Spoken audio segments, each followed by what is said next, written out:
Hello and welcome, students. Today we are going to look at two things. First, we're going to look at the background to the story Rikki, Tikki, Tavi, which is a story you're going to be reading shortly.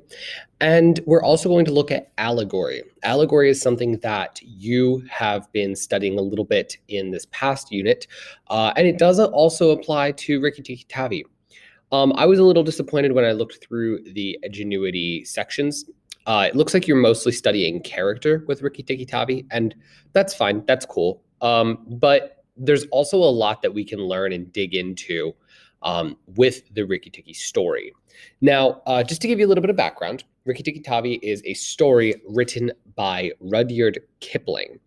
Rudyard Kipling is a author who's best known for the Jungle Book. And Rikki Tikki Tavi is part of those stories. I don't believe it's specifically in the Jungle Book, but either way, the point is, it is a story that comes from his experience living in India. Now, you're probably thinking, wait a second, Rudyard Kipling doesn't sound very Indian. Um, the story is written in English. Is he Indian? No, he's not. He is not from India. Now, when I'm talking about India, I'm talking specifically about this India, okay? The country of India, not American Indian. Now, over here is the United Kingdom, or back in the day, England. Okay, so the island of Great Britain, or the British Empire, had a lot of colonies, of which we were one of them.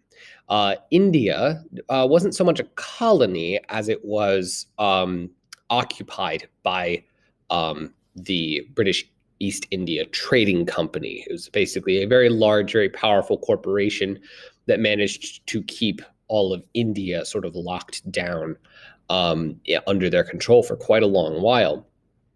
Now, the British colonialists, who lived in India over that 100-year period or so, were not extremely pleasant to the people living there. They were known to speak very poorly of those who lived there. They had basically a tiered system. They fit into the caste system of India and took sort of the top level of that. So the colonialists established themselves as the top tier in Indian society. They said, we are in charge, we have the money, we have the guns, we're in control here. So they would set up homes and bungalows, and they would destroy the local ecology, local wildlife, set up their gardens. But the people living there also were not accustomed to the Indian way of life. They were not used to the biology. They were not used to the animals. They were not used to living in the jungle. They were not used to the diseases. And a lot of British colonialists suffered as a result. Not as much as the people that they were tormenting, of course, not as much as the people in India, but they did learn a lot there. Now, the story of Rikki Tikki Tavi is one that comes out of this time period, which means that a lot of the kind of storytelling is not politically correct. The allegory of the story is a very disturbing one. Essentially, the short version of the story is that there is a young boy who is one of these British colonialists, and his parents live in a bungalow. It's basically a simple but very nice single-story building with a little clearing around it, sort of like a little garden or a yard, as we would call it. And this boy finds a small animal. He finds Rikki Tikki Tavi, who is a mongoose, and he helps nurse him back to health. And Rikki, being so grateful, becomes the boy's protector. And he fights off, animals and snakes mostly who would hurt the boy. And over the course of the story, we see Rikki Tikki Tavi fight and try to basically gain control of the garden over the people the animals who already lived there. Okay, now it is a story, that has talking animals and whatnot. They don't literally talk, but it's, kind of a fairy tale in that way. A folk tale, if you will. So this story was actually based on one that comes from the Indian people, but Rudyard Kipling changes it quite a bit in order to fit the narrative that he wanted. You have some characters in there, Nag and Nagaina, who represent the basically native population of the Indian people.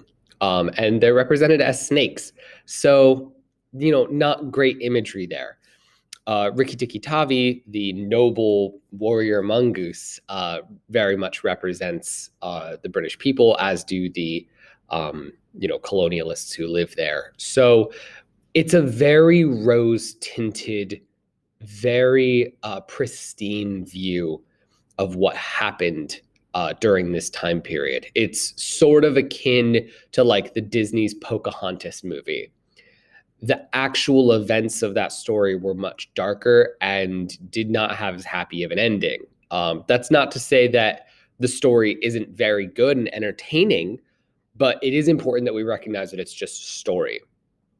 So as you're reading Rikki Tikki Tavi, keep in mind that it comes from a different time, a different place, and a different perspective. I am sure that if Rudyard Kipling were alive today and, was aware of the sensibilities that we have, that he'd probably, change a few things. But he isn't, and he can't. So the story is the way it is. So when you're observing the characters of these stories and you're thinking about it from an allegorical point of view, it's important to be aware of those historical facts. Now, I know that it is a bit of a long story. Some of you may have already looked at it and gone, I'm not reading all this. And that's okay. You don't have to. You should, but I have provided on the Google Classroom a link to a video that is approved on the school Wi-Fi, and it shouldn't be blocked by your computers.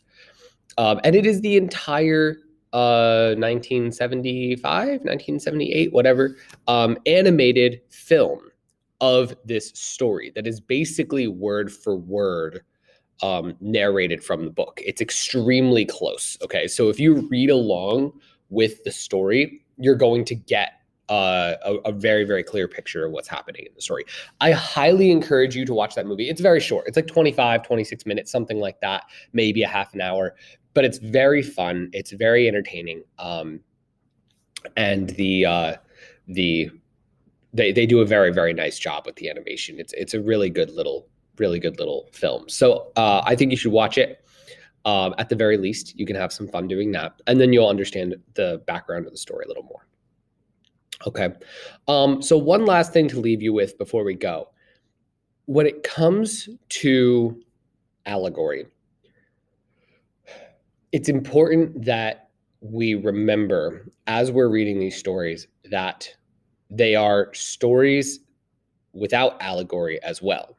So when you read something like The Lion, the Witch, and the Wardrobe, people always talk about it and go, oh, this is an allegory for the Bible, or this is an allegory for, Jesus. Or you read Harry Potter and, when Harry Potter sacrifices himself, it's like, oh, that's, an allegory for Jesus. And it's like, okay, sure, you could read it that way. But like, what's Dobby then? Like, what is Quidditch, right? You start to look for relationships and allegorical symbolism when there isn't any. Okay, so this is one thing that a lot of people very much complain about when it comes to English class.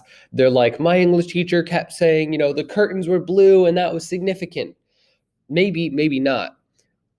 Not every single little thing in a story is a direct thing written by the author to mean exactly only one thing. Okay. But a lot of the times authors write things because of their experiences or because of a feeling that they have or an idea that they're working through. And then when we read it, we pick up on parts of that and we create our own meaning from it. Okay. So when I'm asking you to look through something for an allegorical reading, or I'm asking you to look at a character, I'm not asking you to dive into Rudyard Kipling's brain and figure out exactly what he was thinking. That's not what I'm asking for. I'm asking for you to practice being able to pull meaning out of something based on symbols, based on the ideas that are in the story. Okay. I am not going to pretend that the blue curtains on the wall definitely means something, but he did write blue, right? Why not red? Why not green? Why not purple, right? He didn't just go, they can be any color they want. He wrote blue, right? Maybe it's because, some reading like, oh, I wanted the reader to realize that the characters were sad, so I made them blue. Or maybe it's just because, historically speaking, blue was the most common color for curtains. That's all it could be. But it does mean something. It means that he cared about the historical accuracy, right? It's not always symbolic, but it is always meaningful. All right. So as you read those stories and you think about that, please be aware that I'm not asking you to read anybody's brain, and I'm not asking you to come up with a meaning for why the curtains are blue. But he did choose blue, right? I'm not saying that there are blue curtains in this story. There probably are, but it's just a metaphor for any kind of symbolism that you find in the story. Okay, so that's basically your quick background to Rikki Tikki Tavi, what the story is based on, where it comes from, how it was stolen essentially from folk stories and turned into a popular uh, story written by a colonialist who did not quite understand the people about which he was writing, and how the allegorical parts of those stories may not be politically correct today, but that they still make a very, very nice story regardless. All right. So thank you for watching. Please read and watch Rikki Tikki Tavi before you go through the unit. It is a great story. It's very fun, very energetic and action-packed. So yeah, good luck. Have some fun, and make sure you watch that video. All right. See you next time.